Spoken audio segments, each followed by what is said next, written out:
नमस्कार मेरे प्यारे साथियों, आप सभी का स्वागत है जीके शुभम स्टडी में। और आप लोग कैसे हैं? आशा करते हैं कि आप लोग स्वस्थ होंगे, मस्त होंगे, जहां भी होंगे अपनी अपनी तैयारी में व्यस्त होंगे। दोस्तों आज हम बात करने वाले हैं जीके जीएस के टॉप 20 ऐसे क्वेश्चन जो कि एग्जाम की दृष्टि से देखा जाए काफ़ी इंपॉर्टेंट क्वेश्चन है। कई वर्षों से एग्जाम में भी लगातार पूछा जा रहा है।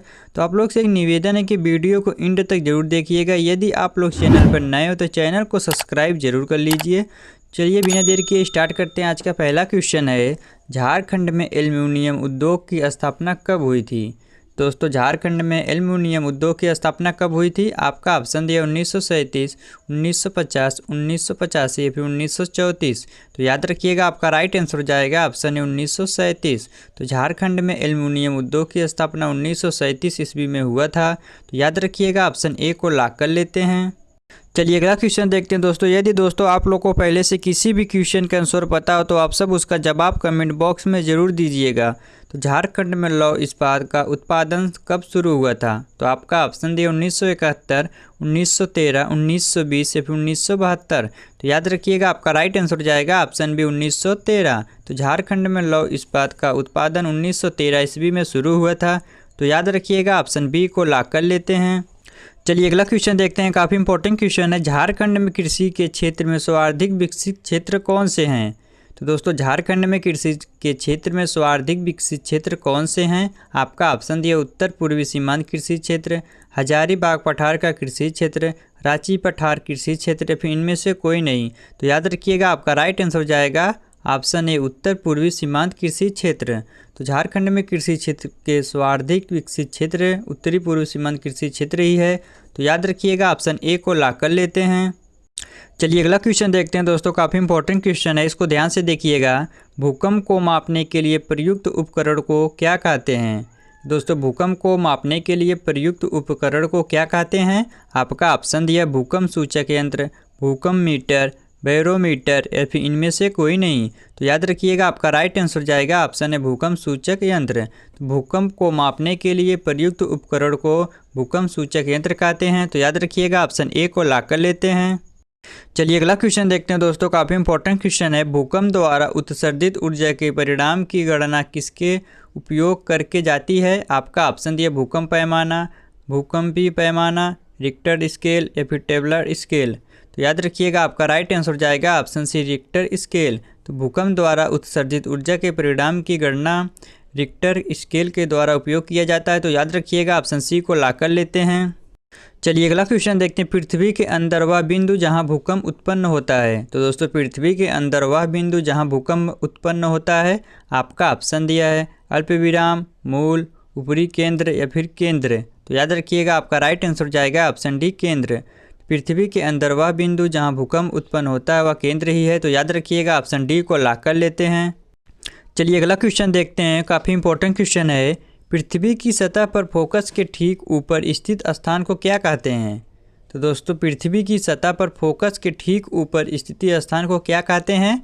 आपका ऑप्शन दिया हड़ताल, अल्पविराम, ऊपरी केंद्र या फिर मूल। तो याद रखिएगा आपका राइट आंसर हो जाएगा ऑप्शन सी ऊपरी केंद्र। तो पृथ्वी के सतह पर फोकस के ठीक ऊपर स्थित स्थान को ऊपरी केंद्र ही कहते हैं। तो याद रखिएगा ऑप्शन सी को लॉक कर लेते हैं। चलिए अगला क्वेश्चन देखते हैं। सामान्यतः सबसे विनाशकारी भूकंप तरंग होती हैं। तो दोस्तों सामान्यतः सबसे विनाशकारी भूकंप तरंगे कौन सी होती हैं, उसी को आपको बताना है। आपका ऑप्शन दिए पी तरंगे, एस तरंगे, सतही तरंगे या फिर ऊपर के सभी।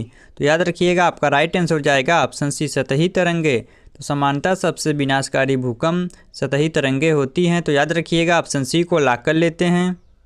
चलिए अगला क्वेश्चन देखते हैं दोस्तों। काफ़ी इंपॉर्टेंट क्वेश्चन है, यदि आप लोग जितना भी क्वेश्चन देख रहे हैं आपके लिए काफ़ी इंपॉर्टेंट आने वाला, तो आप लोग काफ़ी ध्यान से देखिएगा दोस्तों। पी तरंगों को तरंगों भी कहा जाता है। तो दोस्तों पी तरंगों को क्या कहा जाता है उसी को आपको बताना है। आपका ऑप्शन दिए पुश पुल, बागल की ओर, ऊपर नीचे या फिर इनमें से कोई नहीं। तो याद रखिएगा आपका राइट आंसर जाएगा option A push pull. P तरंगे को पुश पुल तरंगे भी कहा जाता है। तो याद रखिएगा ऑप्शन ए को लॉक कर लेते हैं। चलिए अगला क्वेश्चन देखते हैं दोस्तों। यदि दोस्तों आप लोग अभी तक चैनल को सब्सक्राइब और एक लाइक नहीं किए तो चैनल को सब्सक्राइब और एक लाइक ज़रूर कर दीजिएगा।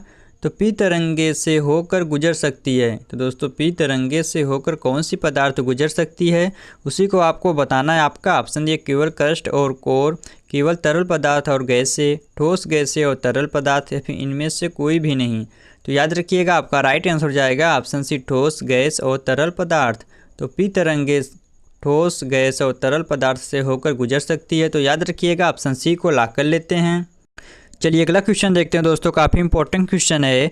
भूकंप सबसे अधिक बार कहाँ आते हैं? तो आपका ऑप्शन दिया प्लेट सीमाएं, प्लेट की सतह, सागर तल, या फिर ऊपर के सभी।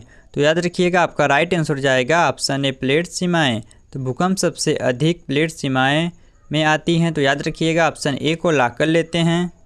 चलिए अगला क्वेश्चन देखते हैं दोस्तों, काफ़ी इंपॉर्टेंट क्वेश्चन है, लगभग हर बार एग्जाम में पूछा जाता है। भूकंप द्वारा उत्सर्जित ऊर्जा की मात्रा को इस रूप में भी जाना जाता है। तो कौन से रूप में भी जाना जाता है, उसी को आपको बताना है। आपका ऑप्शन दिया लहर, पैमाना, इकाई या फिर परिमाण। तो याद रखिएगा आपका राइट आंसर हो जाएगा ऑप्शन डी, परिमाण। तो भूकंप द्वारा उत्सर्जित ऊर्जा की मात्रा को परिमाण के रूप में भी जाना जाता है। तो याद रखिएगा ऑप्शन डी को लॉक कर लेते हैं। चलिए अगला क्वेश्चन देखते हैं दोस्तों, काफ़ी इंपॉर्टेंट क्वेश्चन है। भूकंप के केंद्र का पता लगाने के लिए कितने सिस्मोग्राफ स्टेशनों की आवश्यकता होती है? तो आपका ऑप्शन दिया 2, 3, 4 या फिर 5। तो याद रखिएगा आपका राइट आंसर हो जाएगा ऑप्शन बी, 3। तो भूकंप के केंद्र का पता लगाने के लिए 3 सिस्मोग्राफ स्टेशनों की आवश्यकता होती है। तो याद रखिएगा ऑप्शन बी को लॉक कर लेते हैं। चलिए अगला क्वेश्चन देखते हैं, तरंगे से होकर गुजर सकती है। तो दोस्तों तरंगे से होकर कौन सी पदार्थ गुजर सकती है? आपका ऑप्शन दिया केवल ठोस पदार्थ, केवल गैस पदार्थ, केवल तरल पदार्थ, या फिर ऊपर के सभी। तो याद रखिएगा आपका राइट आंसर हो जाएगा ऑप्शन ए, केवल ठोस पदार्थ। तो तरंग केवल ठोस पदार्थ से होकर गुजर सकती है। तो याद रखिएगा ऑप्शन ए को लॉक कर लेते हैं। चलिए अगला क्वेश्चन देखते हैं, कहा जाता है कि तरंगों मनुष्य के लिए सबसे अधिक हानिकारक होती हैं? दोस्तों कहा जाता है कि तरंगे मनुष्य के लिए सबसे अधिक हानिकारक होती हैं। आपका ऑप्शन दिया है SPLQ। तो याद रखिएगा आपका राइट आंसर हो जाएगा ऑप्शन सी, L। तो कहा जाता है कि L तरंग मनुष्य के लिए सबसे अधिक हानिकारक होती है। तो याद रखिएगा ऑप्शन सी को लॉक कर लेते हैं। चलिए अगला क्वेश्चन देखते हैं, काफ़ी इंपॉर्टेंट क्वेश्चन है। कंपन फोकस से सभी दिशाओं में विकिरण होते हैं। तो दोस्तों कंपन फोकस से सभी दिशाओं में विकिरण होते हैं। तो किसके कारण सभी दिशाओं में विकिरण होते हैं, उसी को आपको बताना है। आपका ऑप्शन दिया भूकंपी तरंगे, अनुप्रस्थ तरंगे, अनुदैर्ध्य तरंगे, या फिर इनमें से कोई नहीं। तो याद रखिएगा आपका राइट आंसर हो जाएगा ऑप्शन सी, अनुदैर्ध्य तरंगे। तो कंपन फोकस से सभी दिशाओं में विकिरण अनुदैर्ध्य तरंगे से होते हैं। तो याद रखिएगा ऑप्शन सी को लॉक कर लेते हैं। चलिए अगला क्वेश्चन देखते हैं, भूकंप में भूमि विस्थापन की मात्रा को कहा जाता है। तो दोस्तों भूकंप में भूमि विस्थापन की मात्रा को क्या कहा जाता है, उसी को आपको बताना है। आपका ऑप्शन दिए केंद्र, फिसलना, डुबोना, या फिर इनमें से कोई भी नहीं। तो याद रखिएगा आपका राइट आंसर हो जाएगा ऑप्शन बी, फिसलाना। तो भूकंप में भूमि विस्थापन की मात्रा को फिसलाना कहा जाता है। तो याद रखिएगा ऑप्शन बी को लॉक कर लेते हैं। चलिए अगला क्वेश्चन देखते हैं, काफ़ी इंपॉर्टेंट क्वेश्चन है और इजी भी है। कौन सी तरंगे सबसे तेज होती हैं? तो दोस्तों कौन सी तरंगे सबसे तेज होती हैं? आपका ऑप्शन दिए P, L, S या फिर Q। तो याद रखिएगा आपका राइट आंसर हो जाएगा ऑप्शन ए, P। तो P तरंगे सबसे तेज होती हैं। तो याद रखिएगा ऑप्शन ए को लॉक कर लेते हैं। चलिए अगला क्वेश्चन देखते हैं, काफ़ी इंपॉर्टेंट क्वेश्चन है। भूकंप तब आता है जब पृथ्वी के अंदर संग्रहीत ऊर्जा अचानक मुक्त हो जाती है। दोस्तों भूकंप तब आता है जब पृथ्वी के अंदर संग्रहीत ऊर्जा अचानक मुक्त हो जाती है। तो आपका ऑप्शन दिए बाहरी परत, भीतरी कोर, ऊपरी विरासत, या फिर इनमें से कोई भी नहीं। तो याद रखिएगा आपका राइट आंसर हो जाएगा ऑप्शन सी, ऊपरी विरासत। तो भूकंप तब आता है जब पृथ्वी के अंदर ऊपरी विरासत संग्रहीत ऊर्जा अचानक मुक्त हो जाती है। तो याद रखिएगा ऑप्शन सी को लॉक कर लेते हैं। चलिए अगला क्वेश्चन देखते हैं दोस्तों, शरीर तरंगों में शामिल हैं। तो दोस्तों शरीर तरंगों में शामिल हैं।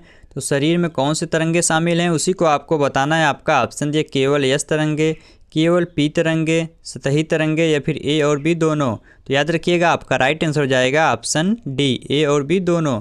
तो शरीर में केवल एस तरंगे और पी तरंगे ही शामिल हैं। तो याद रखिएगा ऑप्शन डी को लॉक कर लेते हैं। चलिए अगला क्वेश्चन देखते हैं दोस्तों, और आज का लास्ट क्वेश्चन है, भारत के कृषि मंत्री कौन हैं? तो दोस्तों भारत के कृषि मंत्री कौन हैं, उसी को आपको बताना है। आपका ऑप्शन दिए शिवराज सिंह, निर्मला सीतारमण, मनोहर लाल, या फिर अमित शाह। तो दोस्तों एक ही क्वेश्चन आप सबके लिए है, जो इसका जवाब आप सभी को कमेंट बॉक्स में देना है। यदि आप सभी को वीडियो पसंद आए तो वीडियो को लाइक, शेयर और हाँ, चैनल को सब्सक्राइब करना ना भूलना, ताकि इस प्रकार की इंपॉर्टेंट वीडियो आप लोग के पास हमेशा पहुंचती रहे। मिलते हैं आप सबसे नेक्स्ट वीडियो में, तब तक के लिए जय हिंद, जय भारत।